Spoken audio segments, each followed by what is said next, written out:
Weather seems nice today with a lot of clouds sweeping in at times.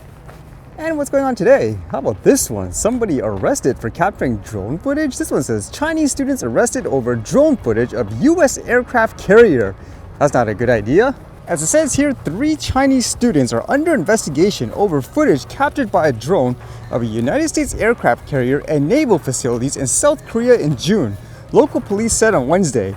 The suspects are aged between 30 and 49 and are studying in Busan, a port city located on the southeastern coast of South Korea, where US Navy aircraft carriers frequent visits. The Chinese nationals were caught flying a drone towards South Korea's Naval Operations Command in Busan, where aircraft carrier USS Theodore Roosevelt was docked on June 25th, local police said. They are accused of illegally filming the vessel in military facilities. I would imagine the security will be really tight around those areas. It says the Chinese suspects in Busan are accused of violating the enforcement decree of the Protection of Military Bases and Installations Act. They claimed to local police that they were using the drone to film the American aircraft carrier out of curiosity. Local media said the footage they captured was over 5 minutes long and comprised a panoramic view of the Theodore Roosevelt and the Naval Operations Command. It was filmed in the same day South Korean President Yoon Suk-yeol visited the aircraft carrier. It didn't sound like they needed any high-tech gear or anything like that too to identify it, because it says South Korean soldiers who were on patrol at the time spotted the drone.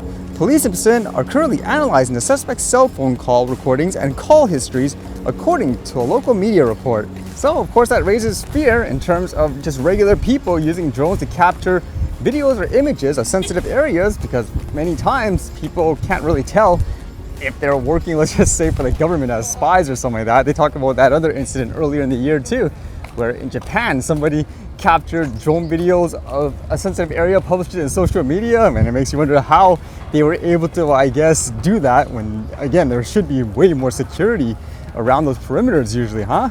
And with that thought of more security around those types of perimeters, I guess it was more news in regards to that assassin in the US and how he used a drone, and why is it that, for example, officials like the Secret Service and all that weren't able to detect that there was a drone there or even use a drone themselves? Well, this one's kind of interesting, as this one kind of confirms, if it's true, that a whistleblower per se said that the Secret Service, I guess, rejected the offer of them having a drone potentially. So first it talks about general details, saying here, according to reports, the shooter used a drone to survey the site in preparation for his attack. This was confirmed by FBI Director Christopher Wray in his testimony just yesterday. In fact, he confirmed that the shooter was operating the drone approximately 2 hours before President Trump took the stage in Butler, Pennsylvania. That was just from yesterday, and one interesting note I got out of that anyways was how apparently the Secret Service had someone dedicated to doing things, for example, such as counter drone measures, which makes you wonder even more how he was able to fly the drone. And it says here, this raises an obvious question. Why was the US Secret Service not using its own drone? According to one whistleblower, the night before the rally, US Secret Service repeatedly denied offers from a local law enforcement partner to utilize drone technology to secure the rally. This means that the technology was both available to the USSS and able to be deployed to secure the site. Secret Service said no. The whistleblower further alleges that after the shooting took place, USSS changed course and asked the local partner to deploy the drone technology to survey the site in the aftermath of the attack.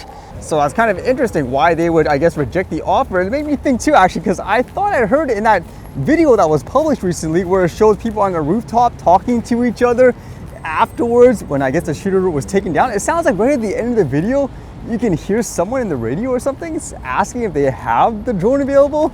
I'll try to, I guess, bump up the volume to see if you can actually hear that, actually, to confirm this.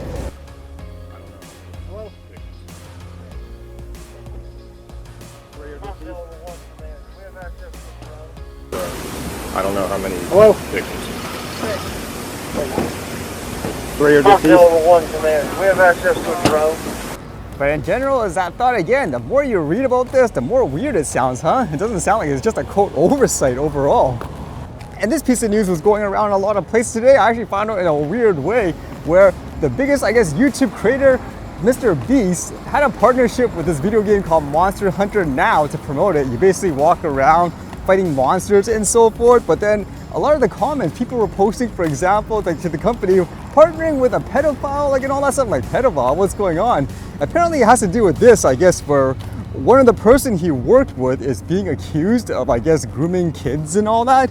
Like this one says, Mr. Beast collaborator Ava Kris Tyson leaves YouTube channel after online users accuse her of grooming.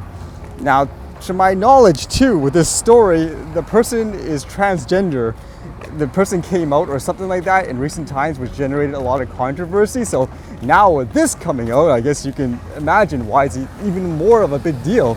It says, Ava Kris Tyson, a longtime friend and collaborator of YouTube star Jimmy Donaldson, better known as Mr. Beast, announced this week that she is leaving the channel after online commentators accused her of grooming. Recently, Tyson was criticized for developing a relationship with a minor online beginning when the person was 13 and Tyson was 20. The controversy began after a video in June analyzing online interactions between Tyson and the minor, who goes by Lava GS Online, gained traction on YouTube this week. More online commentators began scrutinizing public posts between Tyson and Lava GS on X and Discord, including some referring to nude photos, sex, and hentai, meaning anime pornography. So with the evidence really damning, I guess you could say, Mr. Beast person apparently had to get rid of him, and it says here, over the last few days, I've become aware of the serious allegations of Ava Tyson's behavior online, and I am disgusted and opposed to such unacceptable acts. During that time, I've been focused on hiring an independent third party to conduct a thorough investigation to ensure I have all the facts. That said, I've seen enough online and taken immediate action to remove Ava from the company, my channel, and any association with Mr. Beast. I do not condone or support any of the inappropriate actions. I will allow the independent investigators the necessary time to conduct a comprehensive investigation and will take any further actions based on their findings. It was kind of interesting with this comment because when people were criticizing the person, I guess publicly, the Mr. Beast person was defending him a lot too, so that didn't exactly age very well. It's just kind of crazy with these stories in recent times. Why is it so many, I guess, people that become big get caught up, I guess, in these pedophile related scandal stories? This is like a common theme. Like, is it really that normal for a lot of people that are wealthy or powerful per se? It's kind of crazy for me to think about. But either way, I guess we'll see what happens here, huh?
All right, see you guys later.